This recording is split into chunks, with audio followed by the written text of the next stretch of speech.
ಶಾರದಾ ಶಾರದಾಂ ಭೋಜವದನಾ ವದನಾಂಬುಜೇ ಸರ್ವದಾ ಸರ್ವದಾಸ್ಮಾಕಂ ಸನ್ನಿಧಿಂ ಸನ್ನಿಧಿಂ ಕ್ರಿಯಾತ್.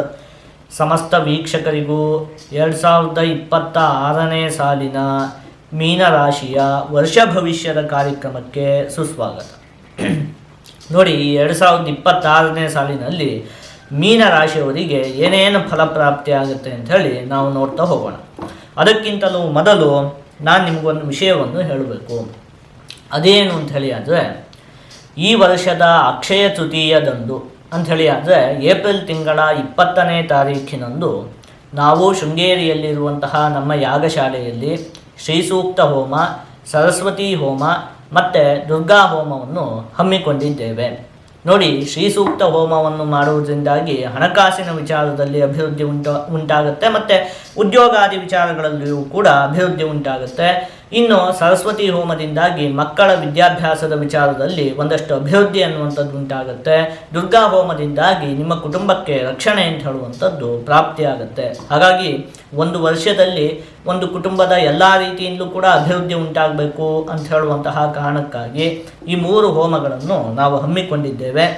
ನೋಡಿ, ನಿಮಗೆ ಆಸಕ್ತಿ ಇದ್ದರೆ ನೀವು ಕೂಡ ಇದರಲ್ಲಿ ಭಾಗವಹಿಸಬಹುದು. ನೀವು ಕೇವಲ 1,000 ರೂಪಾಯಿಗಳನ್ನು ಪಾವತಿಸುವುದರ ಮೂಲಕ ಈ 3 ಹೋಮಗಳ ಸಂಕಲ್ಪದಲ್ಲಿ ನಿಮ್ಮ ಮತ್ತು ನಿಮ್ಮ ಕುಟುಂಬದವರ ಹೆಸರನ್ನು ನೋಂದಾಯಿಸಲು ನಾವು ಅವಕಾಶ ಮಾಡಿಕೊಟ್ಟಿದ್ದೇವೆ. ಜೊತೆಗೆ ನೀವು ನಿಮ್ಮ ವಿಳಾಸವನ್ನು ಕೂಡ ಕಳುಹಿಸಿಕೊಟ್ಟರೆ ನಿಮ್ಮ ಮನೆಗೆ ಪ್ರಸಾದವನ್ನು ಕಳುಹಿಸಿಕೊಡುವಂತಹ ವ್ಯವಸ್ಥೆಯೂ ಕೂಡ ಇರುತ್ತೆ. ನಿಮಗೆ ಇದರಲ್ಲಿ ಆಸಕ್ತಿ ಇದ್ದರೆ ಅಥವಾ ನೀವು ನಿಮ್ಮ ಮತ್ತು ನಿಮ್ಮ ಕುಟುಂಬದವರ ಹೆಸರನ್ನು ನೋಂದಾಯಿಸಲು ಬಯಸಿದರೆ ಈ ಕೆಳಗಡೆ ಕಾಣುತ್ತಿರುವಂತಹ ಫೋನ್ ನಂಬರಿಗೆ ನೀವು ಫೋನನ್ನು ಮಾಡಿ ನಿಮ್ಮ ಹೆಸರನ್ನು ನೋಂದಾಯಿಸಿಕೊಳ್ಳಬಹುದು. ಇದಿಷ್ಟು ಒಂದು ವಿಚಾರ. ಈಗ ಈ ಹಿಂದೆಯೇ ಹೇಳಿದಂತೆ ಈ 2026ನೇ ಇಸವಿಯಲ್ಲಿ ಮೀನರಾಶಿಯವರಿಗೆ ಏನೇನು ಫಲಪ್ರಾಪ್ತಿ ಆಗುತ್ತೆ ಅದನ್ನು ನೋಡ್ತಾ ಹೋಗೋಣ. ನೋಡಿ, ಅದಕ್ಕಿಂತಲೂ ಮೊದಲು ನಾವು ಒಂದು ಕೆಲಸವನ್ನು ಮಾಡಬೇಕು. ಅದೇನು ಅಂತ ಹೇಳಿದರೆ, ಹೋದ ವರ್ಷ 2025ರಲ್ಲಿ ಏನೇನು ಹೇಳಿದ್ವಿ, ಏನೇನು ನಡೀತು ಅಂಥೇಳಿ ಒಂದ್ಸಲ ಸಂಕ್ಷಿಪ್ತವಾಗಿ ನೋಡ್ಕೊಂಬಂದುಬಿಡೋಣ. ಅದಾದಮೇಲೆ ಮುಂದೆ 2026ರಲ್ಲಿ ಏನೇನಾಗುತ್ತೆ ಅಂತ ಹೇಳಿ ನೋಡ್ತಾ ಹೋಗೋಣ. ಮೊದಲಿಗೆ ಹೋದ ವರ್ಷದಲ್ಲಿ ಏನೇನು ನಡೀತು ಅಂತ ಹೇಳುವಂತಹ ಮುಖ್ಯಾಂಶಗಳು ಸಂಕ್ಷಿಪ್ತವಾಗಿ. ನಿಮ್ಮಲ್ಲಿ ಒಂದು ಧೈರ್ಯದ ಅಭಿವೃದ್ಧಿ ಅಂತ ಹೇಳುವಂಥದ್ದು ಉಂಟಾಗುತ್ತೆ. ಆತ್ಮವಿಶ್ವಾಸದ ಅಭಿವೃದ್ಧಿ ಅಂತ ಹೇಳುವಂಥದ್ದು ಉಂಟಾಗುತ್ತೆ. ಹೊಟ್ಟೆಗೆ ಸಂಬಂಧಪಟ್ಟಿರುವಂತಹ ಮತ್ತೆ ಕಾಲಿಗೆ ಸಂಬಂಧಪಟ್ಟಿರುವಂತಹ ಮತ್ತೆ ನರಗಳಿಗೆ ಸಂಬಂಧಪಟ್ಟಿರುವಂತಹ ಆರೋಗ್ಯದ ವಿಚಾರದಲ್ಲಿ ಜೋಪಾನವಾಗಿರ್ಬೇಕಾಗತ್ತೆ.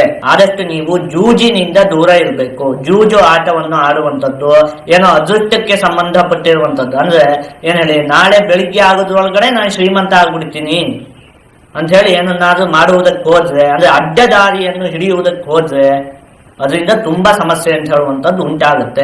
ವಾಹನಕ್ಕೆ ಸಂಬಂಧಪಟ್ಟಿರುವಂತಹ ವಿಚಾರದಲ್ಲಿಯೂ ಕೂಡ ನೀವು ಒಂದು ಸ್ವಲ್ಪ ಜೋಪಾನವಾಗಿರ್ಬೇಕು. ವಾಹನವನ್ನು ಚಲಾಯಿಸುವಂತಹ ಸಂದರ್ಭದಲ್ಲಿ ಆಲಸ್ಯವನ್ನು ನೀವು ತ್ಯಜಿಸಬೇಕು. ನೋಡಿ, ಅಲ್ಲಿಗೆ ಇದನ್ನೆಲ್ಲ ನೋಡಿದಂತಹ ಸಂದರ್ಭದಲ್ಲಿ ಹೋದ ವರ್ಷದಲ್ಲಿ ನಿಮಗೆ ತುಂಬಾ ಕಷ್ಟಗಳೇ ಉಂಟಾಯಿತು. ಶನಿಗ್ರಹ ನಿಮ್ಮ ರಾಶಿಯಲ್ಲೇ ಸ್ಥಿತವಾಗಿತ್ತು. ನಿಮಗೆ ಜನ್ಮ ಶನಿ ಅಂತ ಹೇಳುವಂಥದ್ದು ಉಂಟಾಯಿತು ಹೋದ ವರ್ಷದಲ್ಲಿ. ಇನ್ನು ಗುರುಗ್ರಹ 4ಥ ಭಾವದಲ್ಲಿ ಗುರುಬಲ ಅಂತ ಹೇಳುವಂಥದ್ದಿಲ್ಲ. ರಾಹುಗ್ರಹ 12ಶ ಭಾವದಲ್ಲಿ, ಅದು ಕೂಡ ಉತ್ತಮವಲ್ಲ. ಕೇತುಗ್ರಹ 6ಷ್ಠ ಭಾವದಲ್ಲಿ ಸ್ಥಿತವಾಗಿತ್ತು. ಅದರಿಂದ ಏನೋ ಒಂದು ಸ್ವಲ್ಪ ಒಳ್ಳೆಯ ಫಲ ಅಂತ ಹೇಳುವಂಥದ್ದು ಪ್ರಾಪ್ತಿಯಾಯಿತು ಬಿಟ್ಟರೆ ಮತ್ತು ಉಳಿದಿರುವಂತಹ ಅನೇಕ ವಿಚಾರಗಳಲ್ಲಿ ನಿಮಗೆ ಕಷ್ಟ ಅಂತ ಹೇಳುವಂಥದ್ದೇ ಹೋದ ವರ್ಷದಲ್ಲಿ ಉಂಟಾಯಿತು. ಇದಿಷ್ಟು ಕೂಡ ಹೋದ ವರ್ಷದ ವಿಚಾರ.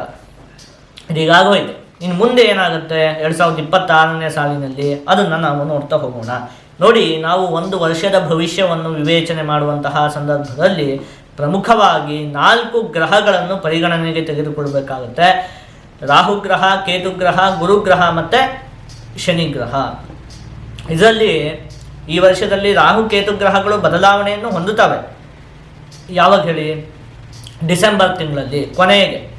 ಹಾಗಾಗಿ ಅವುಗಳು ಹೋದ ವರ್ಷದಲ್ಲಿ ಎಲ್ಲಿ ಸ್ಥಿತವಾಗಿದ್ವೋ ಈ ವರ್ಷವೂ ಕೂಡ ಅಲ್ಲೇ ಸ್ಥಿತವಾಗಿರ್ತವೆ ಅಂತ ಹೇಳಿ ನಾವು ಪರಿಗಣನೆಗೆ ತೆಗೆದುಕೊಳ್ಬೇಕಾಗತ್ತೆ. ಇನ್ನು ಮುಖ್ಯವಾಗಿ ಈ ವರ್ಷದಲ್ಲಿ ಬದಲಾವಣೆಯನ್ನು ಹೊಂದುವಂಥದ್ದು ಅಂತ ಹೇಳಿ ಆದರೆ ಗುರುಗ್ರಹ.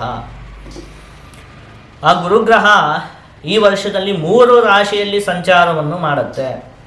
ಜನವರಿಯಿಂದ ಹಿಡಿದು ಜೂನ್ ತಿಂಗಳ 2ನೇ ತಾರೀಖಿನವರೆಗೂ ಕೂಡ ಅದು ಮಿಥುನ ರಾಶಿಯಲ್ಲಿ ಇರುತ್ತೆ. ಅದಾದಮೇಲೆ ಜೂನ್ ತಿಂಗಳ 2ನೇ ತಾರೀಕಿನಿಂದ ಹಿಡಿದು ಅಕ್ಟೋಬರ್ ತಿಂಗಳ 31ನೇ ತಾರೀಖಿನವರೆಗೂ ಕೂಡ ಅದು ಕಟಕ ರಾಶಿಯಲ್ಲಿ ಇರುತ್ತೆ. ಇನ್ನು ಕೊನೆಯ 2 ತಿಂಗಳು ನವೆಂಬರ್ ಮತ್ತು ಡಿಸೆಂಬರ್ ತಿಂಗಳಲ್ಲಿ ಅದು ಸಿಂಹ ರಾಶಿಯಲ್ಲಿ ಇರುತ್ತೆ. ಈ ರೀತಿಯಾಗಿ ಗುರುಗ್ರಹ 3 ರಾಶಿಯಲ್ಲಿ ಸಂಚಾರವನ್ನು ಮಾಡುತ್ತೆ. ಆಯಿತಾ? ಹಾಗಾಗಿ ನಾವು ಈ ವರ್ಷದ ಭವಿಷ್ಯವನ್ನು 3 ವಿಭಾಗ ಮಾಡಿ ತಿಳಿದುಕೊಳ್ಬೇಕು. ಮೊದಲು ಜನವರಿಯಿಂದ ಹಿಡಿದು ಜೂನ್ವರೆಗೆ ಈ ಮೊದಲ 5 ತಿಂಗಳು ಏನಾಗುತ್ತೆ ಅದು 1ನೇ ವಿಭಾಗ. 2ನೇ ವಿಭಾಗ ಈ ಜೂನಿಂದ ಹಿಡಿದು ಅಕ್ಟೋಬರ್ ಕೊನೆವರೆಗೆ, ಅಂದರೆ ಈ ಮಧ್ಯದ 5 ತಿಂಗಳು ಏನಾಗುತ್ತೆ ಅದು 2ನೇ ವಿಭಾಗ. ಕೊನೆಯ ವಿಭಾಗ ನವೆಂಬರ್ ಮತ್ತು ಡಿಸೆಂಬರ್ ಈ 2 ತಿಂಗಳಲ್ಲಿ ಏನಾಗುತ್ತೆ ಅದು ಕೊನೆಯ ವಿಭಾಗ. ಈ ರೀತಿಯಾಗಿ ನಾವು 3 ವಿಭಾಗ ಮಾಡಿ ತಿಳಿದುಕೊಳ್ಬೇಕಾಗುತ್ತೆ. ಈಗ ಮೊದಲನೇ ವಿಭಾಗ ಅಂದರೆ ಜನವರಿಯಿಂದ ಹಿಡಿದು ಜೂನ್ವರೆಗೆ ಏನೇನಾಗುತ್ತೆ ಅದನ್ನು ನೋಡ್ತಾ ಹೋಗೋಣ. ನೋಡಿ, ಈ ಸಂದರ್ಭದಲ್ಲಿ ಹೋದ ವರ್ಷದ ಥರನೇ ನಿಮಗೆ ಗುರುಗ್ರಹ ಚತುರ್ಥ ಭಾವದಲ್ಲಿ ಸ್ಥಿತವಾಗಿರುತ್ತೆ. ಆ ಸಂದರ್ಭದಲ್ಲಿ ಚತುರ್ಥೇ ಗುರು ತಪ್ತಮಂತರ್ಗತಂಚ ಅಂತ ಹೇಳಿರುವಂಥದ್ದು ಹೋದ ವರ್ಷದ ರೀತಿಯೇ ಮನಸ್ಸಿಗೆ ನೆಮ್ಮದಿ ಅಂತ ಹೇಳುವಂಥದ್ದು ಇರುವುದಿಲ್ಲ. ಮಾನಸಿಕವಾದಂತಹ ಚಿಂತೆಗಳು ಸುಮ್ಮನೆ ಕುತ್ಕೊಂಡ್ಬಿಟ್ರೆ ತಲೆಗೆ 25 ಚಿಂತೆಗಳು ಬಂದು ಕಾಡ್ತಾ ಇರುತ್ತೆ. ಅದೊಂದು ಸುಖಭಾವದಲ್ಲಿ ಗುರುವಿನ ಸ್ಥಿತಿ ಇರುವಾಗ ಗೋಚಾರದಲ್ಲಿ ಸುಖದ ಅಭಾವವನ್ನು ಹೇಳಿರುವಂಥದ್ದು. ಅಂದರೆ ಸುಖವೇ ಇಲ್ಲ, ರಾತ್ರಿ ಮಲಗಿದ್ರೂ ಕೂಡ ಸರಿಯಾಗಿ ನಿದ್ದೆ ಬರುವುದಿಲ್ಲ. ಆ ರೀತಿಯಾಗಿ ಯಾವ ವಿಚಾರದಲ್ಲೂ ಕೂಡ ಸುಖ ಅಂತ ಹೇಳುವಂಥದ್ದೇ ಇಲ್ಲ. ಈ ರೀತಿಯಾಗಿ ಹೋದ ವರ್ಷವೂ ಉಂಟಾಯಿತು. ಈ ವರ್ಷದ 5ನೇ ತಿಂಗಳವರೆಗೂ ಕೂಡ ಇದು ಮುಂದುವರಿಯುತ್ತೆ. ಇನ್ನು ಕೆಲಸ ಕಾರ್ಯಗಳಲ್ಲಿ ವಿಘ್ನ, ಯಾವ ಕೆಲಸಕ್ಕೆ ಕೈ ಹಾಕಿದ್ರೂ ಕೂಡ ಅದು ಬೇಗ ಆಗೋದಿಲ್ಲ, ಸುಮ್ಮನೆ ಎಳೀತಿರುತ್ತೆ. ಆ ರೀತಿಯಾಗಿ ಹೋದ ವರ್ಷದ ರೀತಿಯೇ ಈ ವರ್ಷದ ಮೊದಲ 5 ತಿಂಗಳು ಕೂಡ ಸ್ನೇಹಿತರ ಜೊತೆಗೆ ಒಂದು ಸ್ವಲ್ಪ ಕಲಹ ಗಲಾಟೆಗಳು ಇದಿಷ್ಟು ಕೂಡ ನಿಮಗೆ ಈ ಮೊದಲ 5 ತಿಂಗಳಲ್ಲಿ ಪ್ರಾಪ್ತಿಯಾಗತ್ತೆ. ಅಲ್ಲಿಗೇನು ವ್ಯತ್ಯಾಸ ಇಲ್ಲ, ಹೋದ ವರ್ಷದ ಥರನೇ ಈ ವರ್ಷ ಕೂಡ ಮೊದಲ 5 ತಿಂಗಳು. ಆಯಿತಾ? ಇದು ಮೊದಲನೇ ವಿಭಾಗ. ಈಗ 2ನೇ ವಿಭಾಗ ಅಂದರೆ ಜೂನ್ ತಿಂಗಳ 2ನೇ ತಾರೀಕಿನಿಂದ ಹಿಡಿದು ಅಕ್ಟೋಬರ್ ತಿಂಗಳ 31ನೇ ತಾರೀಕಿನವರೆಗೆ ಈ ಮಧ್ಯದ 5 ತಿಂಗಳಲ್ಲಿ ಏನಾಗುತ್ತೆ ಅಂತ ಹೇಳಿ ಅಂದರೆ ಗುರುಗ್ರಹ ನಿಮಗೆ ಪಂಚಮ ಭಾವದಲ್ಲಿ ಸ್ಥಿತವಾಗಿರುತ್ತೆ, ಜೊತೆಗೆ ಉಚ್ಚವಾಗಿ ಕೂಡ ಸ್ಥಿತವಾಗಿರುತ್ತೆ. ಹಾಗಾಗಿ ಈ ಮಧ್ಯದ 5 ತಿಂಗಳಲ್ಲಿ ನಿಮಗೆ ಅತ್ಯಂತವಾಗಿ ಅಭಿವೃದ್ಧಿ ಅನ್ನುವಂಥದ್ದು ಉಂಟಾಗುತ್ತೆ. ಅರ್ಥಲಾಭಂ ತಥೈಶ್ವರ್ಯಂ ಸ್ವಕರ್ಮ ರತಿಹರ್ಷಿತಂ ಸದಾ ಸ್ವಜನ ಸೌಖ್ಯಂಚ ಪಂಚಮಸ್ಥೆ ಭವೇದ್ ಗುರು ಅಂತ ಹೇಳಿರುವಂಥದ್ದು. ಅರ್ಥಲಾಭ, ಹಣಕಾಸಿನ ವಿಚಾರದಲ್ಲಿ ಒಂದಷ್ಟು ಲಾಭ ಅಂತ ಹೇಳುವಂಥದ್ದು ಉಂಟಾಗುತ್ತೆ. ಸ್ವಕರ್ಮ ರತಿಹರ್ಷಿತಂ, ನೀವು ಮಾಡ್ತಾ ಇರುವಂತಹ ಉದ್ಯೋಗದಲ್ಲಿ ನಿಮಗೊಂದು ನೆಮ್ಮದಿ ಅಂತ ಹೇಳೋದು ಸಿಗುತ್ತೆ. ನಿಮ್ಮ ಉದ್ಯೋಗದ ವಿಚಾರದಲ್ಲಿ ಒಂದಷ್ಟು ಅಭಿವೃದ್ಧಿ ಅಂತ ಹೇಳುವಂಥದ್ದು ಉಂಟಾಗುತ್ತೆ. ಸದಾ ಸ್ವಜನ ಸೌಖ್ಯಂಚ, ಹಾಗೆ ನಿಮ್ಮ ಒಂದು ಸಂಬಂಧಿಕರಾಗಿರಬಹುದು, ನಿಮ್ಮ ಕುಟುಂಬದವರಾಗಿರಬಹುದು, ಅವರೆಲ್ಲ ಒಂದು ಸಂಪೂರ್ಣವಾದ ಪ್ರೀತಿ, ಅವರುಗಳ ಒಂದು ಸಂಪೂರ್ಣವಾದ ಪ್ರೀತಿ ಅಂತ ಹೇಳುವಂಥದ್ದು ಕೂಡ ಈ ಸಂದರ್ಭದಲ್ಲಿ ನಿಮಗೆ ಪ್ರಾಪ್ತಿಯಾಗುತ್ತೆ. ಇನ್ನು ಮನೆಯಲ್ಲಿ ಒಂದಷ್ಟು ಮಂಗಳ ಕಾರ್ಯಗಳು ಈ ಸಂದರ್ಭದಲ್ಲಿ ನಡೆಯುತ್ತೆ. ನೂತನವಾದಂತಹ ವಾಹನವನ್ನು ತೆಗೆದುಕೊಳ್ಬೇಕು ಅಂತ ಹೇಳಿ ಆಸೆ ಇದ್ದರೆ ಅದಕ್ಕೂ ಕೂಡ ಈ ಸಂದರ್ಭ ಉತ್ತಮವಾಗಿದೆ. ಇನ್ನು ಈ ಸಮಯದಲ್ಲಿ ಈ ಮಧ್ಯದ 5 ತಿಂಗಳಲ್ಲಿ ನಿಮಗೆ ಒಂದಷ್ಟು ಗಣ್ಯ ವ್ಯಕ್ತಿಗಳ ಪರಿಚಯ ಉಂಟಾಗುತ್ತೆ. ಸಮಾಜದಲ್ಲಿರುವಂತಹ ದೊಡ್ಡ ದೊಡ್ಡ ವ್ಯಕ್ತಿಗಳ ಪರಿಚಯ ಉಂಟಾಗುತ್ತೆ. ಆ ಪರಿಚಯದಿಂದಾಗಿ ನಿಮಗೆ ಒಂದಷ್ಟು ಲಾಭ ಅಂತ ಹೇಳುವಂಥದ್ದು ಕೂಡ ಉಂಟಾಗುತ್ತೆ. ಇನ್ನು ವಿದ್ಯಾರ್ಥಿಗಳಿಗೆ ಈ ಸಮಯ ಅತ್ಯಂತ ಉತ್ತಮವಾಗಿದೆ. ಪಂಚಮ ಭಾವ ಅಂದರೆ ಏನು ಹೇಳಿಯೋದು, ಪ್ರಜ್ಞಾ ಪ್ರತಿಭಾ ಮೇಧ ಅಲ್ವಾ? ಅಲ್ಲಿ ಗುರುಗ್ರಹದ ಸ್ಥಿತಿ ಅದು ಕೂಡ ಉಚ್ಚವಾಗಿ ಸ್ಥಿತವಾಗಿರುವಂಥದ್ದು. ಇನ್ನೇನು ಬೇಕು ವಿದ್ಯಾರ್ಥಿಗಳಿಗೆ? ಬುದ್ಧಿಶಕ್ತಿ ಅಂತೂ ಅತ್ಯಂತ ತೀಕ್ಷ್ಣವಾಗಿರುತ್ತೆ. ವಿದ್ಯಾರ್ಥಿಗಳಿಗೆ ಈ ಮಧ್ಯದ 5 ತಿಂಗಳು ಅತ್ಯಂತ ಉತ್ತಮವಾಗಿದೆ. ಇನ್ನು ಸರ್ಕಾರಿ ಕೆಲಸಕ್ಕೆ ಪ್ರಯತ್ನ ಮಾಡ್ತಾ ಇರುವಂತಹ ವ್ಯಕ್ತಿಗಳಿಗೂ ಕೂಡ ಈ ಸಮಯ ಉತ್ತಮವಾಗಿದೆ. ಹಾಗೆ ವಿವಾಹಾಪೇಕ್ಷೆಗಳಿಗೂ ಕೂಡ ಈ ಒಂದು ಸಮಯ ಅಂತ ಹೇಳುವಂಥದ್ದು ಉತ್ತಮವಾಗಿದೆ. ಒಂದು ಸ್ವಲ್ಪ ಹುಡುಕಿದ್ರು ಕೂಡ ವಿವಾಹ ಆಗೋದಕ್ಕೆ ಅವಕಾಶ ಇರುತ್ತೆ ನೋಡಿ ಮಧ್ಯದ 5 ತಿಂಗಳಲ್ಲಿ. ಆಯಿತಾ? ಇನ್ನು ಸಂತಾನವನ್ನು ಅಪೇಕ್ಷೆ ಪಡುತ್ತಿರುವಂತಹ ದಂಪತಿಗಳಿಗೂ ಕೂಡ ಈ ಮಧ್ಯದ 5 ತಿಂಗಳು ಉತ್ತಮವಾಗಿದೆ. ಉದ್ಯೋಗದಲ್ಲಿ ಪ್ರಗತಿ ಅಂತ ಹೇಳುವಂಥದ್ದು ಉಂಟಾಗುತ್ತೆ. ನಿಮಗೆ ದಶಮ ಭಾವದ ಅಧಿಪತಿ ಗುರುಗ್ರಹ, ಅದು ಪಂಚಮ ಭಾವದಲ್ಲಿ ಉಚ್ಚವಾಗಿ ಸ್ಥಿತವಾಗಿರುವಂಥದ್ದು. ಹಾಗಾಗಿ ಎಲ್ಲರಿಗೂ ಕೂಡ ಈ ಸಮಯದಲ್ಲಿ ಉದ್ಯೋಗದ ವಿಚಾರದಲ್ಲಿ ಒಂದಷ್ಟು ಅಭಿವೃದ್ಧಿ ಅನ್ನುವಂಥದ್ದು ಉಂಟಾಗೋದಕ್ಕೆ ಅವಕಾಶ ಇರುತ್ತೆ. ಇನ್ನು ಧಾರ್ಮಿಕ ಕಾರ್ಯಗಳಲ್ಲಿ ನಿಮಗೆ ಆಸಕ್ತಿ ಅಂತ ಹೇಳುವಂಥದ್ದು ಉಂಟಾಗುತ್ತೆ.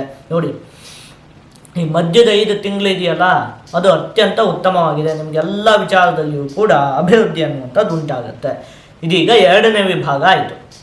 ಈಗ ನಾವು 3ನೇ ವಿಭಾಗ ಯಾವ್ದು ಹೇಳಿ? ಕೊನೆಯ 2 ತಿಂಗಳು ನವೆಂಬರ್ ಮತ್ತು ಡಿಸೆಂಬರ್. ಇದರಲ್ಲಿ ಏನಾಗುತ್ತೆ ಅದನ್ನು ನೋಡಬೇಕು.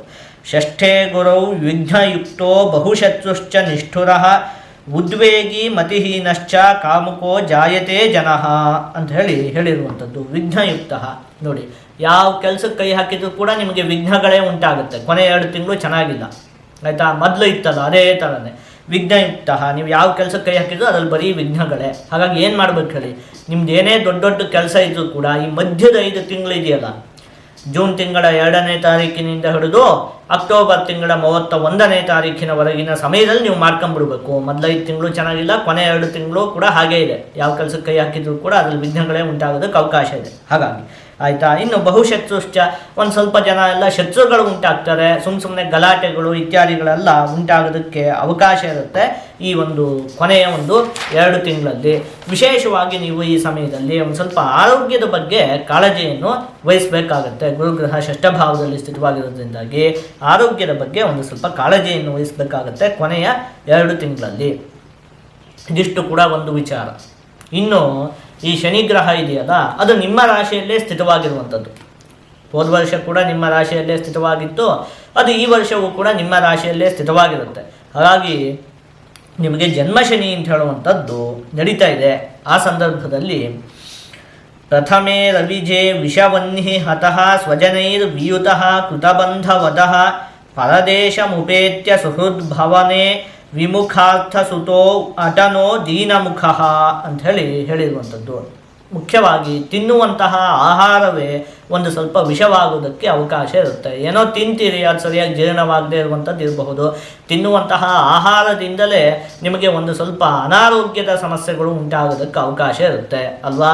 ಹೋದ ವರ್ಷವೂ ಕೂಡ ಇದು ಉಂಟಾಗಿದೆ. ಹೋದ ವರ್ಷ ಕೂಡ ಈ ಶನಿಗ್ರಹ ನಿಮ್ಮ ರಾಶಿಯಲ್ಲೇ ಸ್ಥಿತವಾಗಿತ್ತಲ್ಲ, ಅದು ಈ ವರ್ಷವೂ ಕೂಡ ಈ ವಿಚಾರದಲ್ಲಿ ನೀವು ಜೋಪಾನವಾಗಿರಬೇಕಾಗತ್ತೆ. ಇನ್ನು ಸ್ವಜನೈರ್ವಿಯುತಃ, ಯಾವುದೋ ಕಾರಣಕ್ಕಾಗಿ ತಮ್ಮ ಜನಗಳಿಂದ ಒಂದು ಸ್ವಲ್ಪ ದೂರ ಇರಬೇಕಾದಂತಹ ಪರಿಸ್ಥಿತಿ ಉಂಟಾಗುತ್ತೆ. ಮನೆಯಿಂದ, ತಂದೆ ತಾಯಿಗಳಿಂದ, ಅಣ್ಣ ತಮ್ಮ, ಒಟ್ಟಾರೆ ಕುಟುಂಬದಿಂದ ಒಂದು ಸ್ವಲ್ಪ ದೂರ ಉಳಿಯುವಂತಹ ಪರಿಸ್ಥಿತಿ ಉಂಟಾಗುತ್ತೆ. ಪರದೇಶಮುಪೇತ್ಯ, ಸ್ಥಳ ಬದಲಾವಣೆ ಆಗುತ್ತೆ. ಹೋದ ವರ್ಷದಲ್ಲೇ ಉಂಟಾಗಿರುತ್ತೆ, ಆಗದೇ ಇದ್ರೆ ಈ ವರ್ಷ ಅಂತೂ ಆಗುತ್ತೆ. ಬೇರೆ ಒಂದು ಪ್ರದೇಶಕ್ಕೆ ಹೋಗಬೇಕಾದಂತಹ ಪರಿಸ್ಥಿತಿಗಳು ಉಂಟಾಗುತ್ತೆ. ಅಲ್ಲಿ ಸುಹೃದ್ ಭವನೆ, ಬೇರೆಯವ್ರ ಮನೆಯಲ್ಲಿ ವಾಸ ಮಾಡೋದು, ಯಾರೋ ಸ್ನೇಹಿತರ ಮನೆಯೋ ಅಥವಾ ಬೇರೆ ಏನೋ ಸಂಬಂಧಿಕರ ಮನೆಯೋ, ಎಲ್ಲೋ ಒಂದು ಕಡೆ ತಮ್ಮ ಒಂದು ಪ್ರದೇಶವನ್ನು ಬಿಟ್ಟು ಬೇರೆ ಒಂದು ಸ್ಥಳಕ್ಕೆ ಹೋಗಿ ಯಾವುದೋ ಮನೆಯಲ್ಲಿ ವಾಸ ಮಾಡುವಂತಹ ಒಂದು ಸ್ವಲ್ಪ ಪರಿಸ್ಥಿತಿಗಳು ಉಂಟಾಗುತ್ತೆ. ಅಲ್ಲೂ ಕೂಡ ಕೆಲವೊಂದಷ್ಟು ಸಮಸ್ಯೆಗಳು ಉಂಟಾಗೋದಕ್ಕೆ ಅವಕಾಶ ಅಂತ ಹೇಳುವಂಥದ್ದು ಇರುತ್ತೆ. ಈ ರೀತಿಯಾಗಿ ಇದರಲ್ಲಿ ಅರ್ಧಕ್ಕರ್ಧ ಹೋದ ವರ್ಷವೂ ಉಂಟಾಗಿರುತ್ತೆ. ನಿಮಗೆ ಜನ್ಮಶನಿ ಅವಾಗಿಲ್ಲೇ ನಡೀತಾ ಇರೋದ್ರಿಂದಾಗಿ ಉಂಟಾಗದೇ ಈ ವರ್ಷದಲ್ಲಿ ಈ ವಿಚಾರದಲ್ಲಿ ಸ್ವಲ್ಪ ನೀವು ಜೋಪಾನವಾಗಿರಬೇಕಾಗತ್ತೆ. ಇನ್ನು ರಾಹುಗ್ರಹ ನಿಮಗೆ ದ್ವಾದಶ ಭಾವದಲ್ಲಿಯೂ, ಕೇತುಗ್ರಹ ನಿಮಗೆ ಷಷ್ಠ ಭಾವದಲ್ಲಿಯೂ ಸ್ಥಿತವಾಗಿರುವಂಥದ್ದು.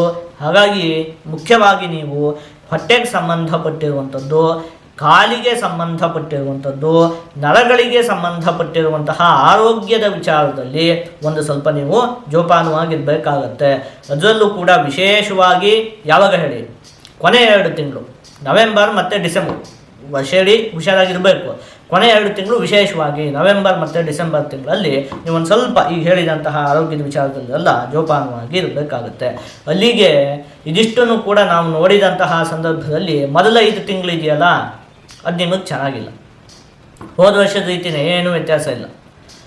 ಮಧ್ಯದ 5 ತಿಂಗಳು ಇದೆಯಲ್ಲ, ಜೂನ್ 2ನೇ ತಾರೀಕಿನಿಂದ ಹಿಡಿದು ಅಕ್ಟೋಬರ್ 31ವರೆಗೆ ನಿಮಗೆಲ್ಲ ವಿಚಾರದಲ್ಲಿಯೂ ಕೂಡ ಚೆನ್ನಾಗಿ ಅಭಿವೃದ್ಧಿ ಅನ್ನುವಂಥದ್ದು ಉಂಟಾಗುತ್ತೆ. ಇನ್ನು ಕೊನೆಯ 2 ತಿಂಗಳು ಕೂಡ ಚೆನ್ನಾಗಿಲ್ಲ, ನವೆಂಬರ್ ಮತ್ತು ಡಿಸೆಂಬರ್ ಅಂತ ಹೇಳುವಂಥದ್ದು. ನೋಡಿ, ಇದನ್ನು ನೋಡಿದವಾಗ ಹೋದ ವರ್ಷ ನಿಮಗೆ ಚೆನ್ನಾಗಿರಲೇ ಇಲ್ಲ. ಈ ವರ್ಷದಲ್ಲಿ ಮಧ್ಯ 5 ತಿಂಗಳಾದರೂ ಕೂಡ ತುಂಬ ಚೆನ್ನಾಗಿದೆ. ಆ ಸಮಯವನ್ನು ನೀವು ಸರಿಯಾಗಿ ಉಪಯೋಗಿಸ್ಕೊಂಡು ಅಭಿವೃದ್ಧಿಯನ್ನು ಹೊಂದಬೇಕಾಗತ್ತೆ. ಇನ್ನು ಈ ವರ್ಷದಲ್ಲಿ ಆದಷ್ಟು ನೀವು ಆಂಜನೇಯ ಸ್ವಾಮಿಯ ಆರಾಧನೆಯನ್ನು ಮಾಡಬೇಕು. ನೀವು ಹೀಗೆ ಮಾಡುವುದರಿಂದ ನಿಮಗೆ ಯಾವುದೇ ಅಶುಭ ಫಲ ಅಂತ ಹೇಳುವಂಥದ್ದು ಪ್ರಾಪ್ತಿಯಾಗುವುದಿಲ್ಲ. ಜೊತೆಗೆ ಎಲ್ಲ ಶುಭ ಫಲಗಳು ಕೂಡ ಸಂಪೂರ್ಣವಾಗಿ ಪ್ರಾಪ್ತಿಯಾಗತ್ತೆ.